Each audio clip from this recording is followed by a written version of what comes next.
లావణ్య, రాజ్ తరుణ్ కేస్‌లో మళ్ళీ ఏంటి లావణ్య కేస్ పట్టుకొచ్చావంటారేమో.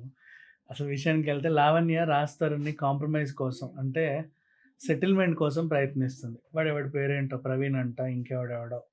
ప్రవీణ్ అనే పేరు గతంలో వినపడింది నాకు. ఎలా తెలుసా?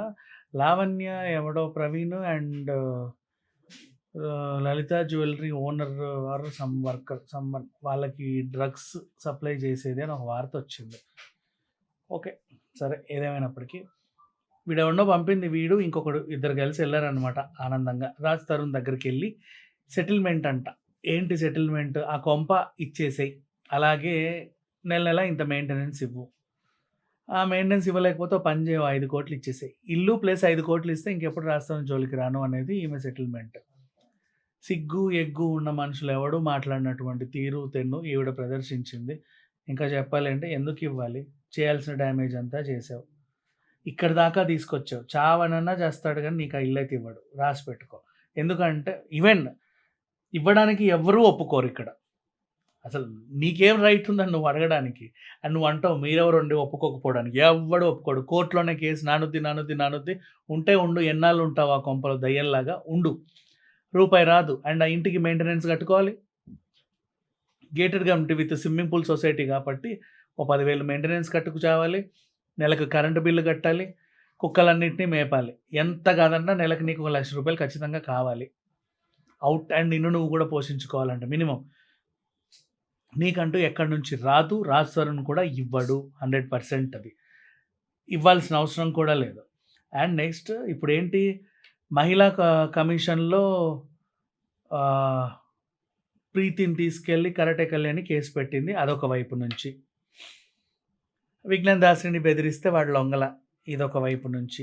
అండ్ ఇంకేవో ఎవిడెన్స్‌లు ఉన్నాయంటే వాడు బయట పెడతాడు.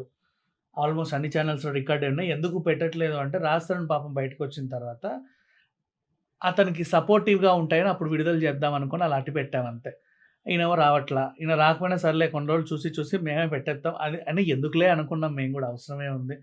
నువ్వు మరీ మీద పడి ఎవరినన్నా రక్కితే అప్పుడు అవన్నీ బయటకొస్తాయి. సరే వేరే విషయం. మళ్ళీ అవన్నీ న్యూడ్ వీడియోలంటా నన్ను బెదిరిస్తున్నాడని చెప్పి అడ్డమైన పోలీస్ స్టేషన్‌లకెళ్ళి అడ్డమైన కేసులన్నీ పెట్టమాకు.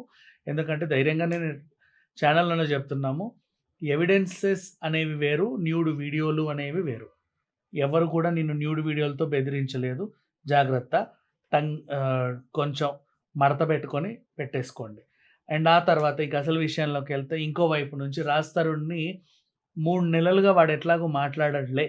ఏమన్నా చేయొచ్చు ఈ 3 నెలల స్పాన్‌లో అని చెప్పేసి జూలై 5 నుంచి రంగంలోకి దిగావు. కానీ ఇప్పుడు ఆ 3 నెలల టైం కాస్త అయిపోయింది.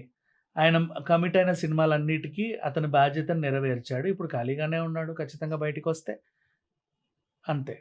నెక్స్ట్ ఇంకో వైపు నుంచి 'శేఖర్ భాష' ఎలిమినేట్ అవ్వాలి. అసలు వీడు 'బిగ్ బాస్'కెళ్ళొద్దు. వీడు ఎలిమినేట్ అవ్వాలి, ఎలిమినేట్ అవ్వాలి. 1 వీక్‌లోనే బయటికి రావాలన్నావు. నిజంగానే వచ్చాడు బయటికి 2 వారాలకి. నీకు మళ్ళీ నెత్తి మీద గుదిబండ. ఇప్పుడెలా ఉంది? ఓ వైపు నుంచి మహిళా కమిషన్, ఇంకో వైపు నుంచి రాజ్ తరుణ్, ఇంకో వైపు నుంచి దాసరి విజ్ఞాన్, ఇంకో వైపు నుంచి 'శేఖర్ భాష'. మొత్తం చూసేసారు 4 వైపులా సరే ప్యాక్డ్, ఫుల్లీ ప్యాక్డ్ అనమాట. ఇప్పుడు చేసేదేమీ లేక చేతులు పైకెత్తి కాంప్రమైజ్ అన్నావు అంతే. ఎవరితో? రాజ్ తరుణ్‌తో. సెటిల్‌మెంట్ అంట. సెటిల్‌మెంట్ ఏంటి నీ బొంద? మళ్ళీ ఒక 1 అవర్ పర్సనల్‌గా మాట్లాడాలా? 5 నిమిషాలు కూడా టైం ఇవ్వడు నీకు. మాట్లాడాల్సిన అవసరం గూడా లేదు. నువ్వెవడురా నాకు చెప్పడానికి?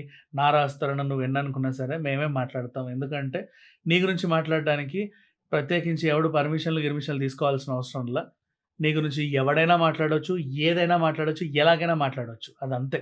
ఎందుకంటే రాజ్యాంగం కల్పించినటువంటి హక్కుల్లో మనుషుల లిస్ట్‌లో నువ్వు లేవు. ఈ ప్రపంచంలోనే మనుషుల లిస్ట్‌లో నువ్వు లేవు. నిన్ను ఎవరైనా ఏమైనా అనొచ్చు. నువ్వెళ్తే ఎవడైనా నీ మొహం మీద ఊయొచ్చు. నిన్ను చెడమకాలు చెప్పులతో మొహం జేడేదాకా తన్నొచ్చు. ఇది సంగతి.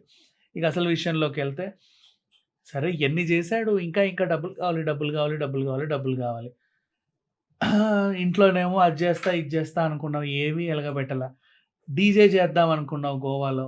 పాపం అది నీ తప్పు కాదులే. ఎందుకంటే ఆ కన్సోల్, గిన్సోల్ అంతా కొన్న తర్వాత లాక్‌డౌన్ వచ్చింది. పోనీ ఆ లాక్‌డౌన్ కాలమంతా ఎవడితో ఉన్నావంటే ఒక డ్రగ్ పెడ్లర్‌తో కలిసి ఉన్నావు. అక్కడ ఏమో శివుడి పేరు చెప్పుకుంటూ డ్రగ్స్ తీసుకుంటూ, శివుడి పేరు చెప్పుకుంటూ డ్రగ్స్ తీసుకుంటూ ఆధ్యాత్మికం, ఆధ్యాత్మికం అనుకుంటూ ఒళ్ళంతా టాటూలేయించుకోవడం, డ్రగ్స్ తీసుకోవడం. ఇదే పనిగా పెట్టుకున్నావు. కేవలం నీ డ్రగ్స్ వల్లే రాజ్ తరుణ్ దూరమయ్యాడు. ఆ విషయం నీకు తెలుసు. సరే ఏదేమైనప్పటికీ గూడా ఒక ఓపెన్ ఛాలెంజ్ ఏంటంటే నిజంగా చెప్పాలి అంటే, రాజ్ తరుణ్‌ని పిలిచి, నిన్ను పిలిచి పక్కన కూర్చోబెట్టి ఇద్దరికీ డ్రగ్స్ టెస్ట్ చేస్తాము. అతను తీసుకున్నాడా లేదా తెలుసుద్ది. నువ్వు తీసుకున్నావా లేదా తెలుసుద్ది. అత్యాధునిక పరికరాలతో టెస్ట్ చేద్దాం. ఓపెన్ ఛాలెంజ్‌కి నువ్వు సిద్ధమా? నిజంగా వచ్చే దమ్ముందా? లే. ప్రతి క్వెషన్‌కి అడ్డతిరుగుడు ఆన్సర్‌లు, ఎట్లా పడితే అట్లా కేసులు, అబద్ధాలు అండ్ మనుషుల పైన విలువుండదు. మనకంటూ మన మీద ఒక కాన్ఫిడెన్స్ ఉంటే అసలు విలువ అంతకంటే ఉండదు. ఏంటో ఈ పిల్ల గురించి ఎన్ని మాట్లాడినా చెండాలమే. నోరు నొప్పి తప్ప ఇంకేమీ ఉండదు. సరే ఏదేమైనప్పటికీ సెటిల్‌మెంట్ కోసం ప్రయత్నించే లావణ్య ఆ ప్రయత్నాలు మానుకుంటే మంచిది. ఎందుకంటే ఎంత గింజుకున్నా పావుల రాదు దగ్గర నుంచి లావణ్యకైతే. అండ్ ఇంకొకటి అదేంటో గొలుసు పోయింది, మంగళసూత్రం పోయింది, ఇంకేదో పోయింది అన్నావు. స్టార్టింగ్ టీవీలోకి ఎక్కినప్పుడేమో నా మొగుడు నాకు కావాలి అన్న స్టార్టింగ్ ఎపిసోడ్స్ చూస్తే నీ మెడలో ఒకటుంటది మంగళసూత్రం. ఇదేంది నా మెడలో రాస్తారు కట్టిన తాళి అని. ఇప్పుడు లేదది. మరి మధ్యలో ఎప్పుడు పోయిందో.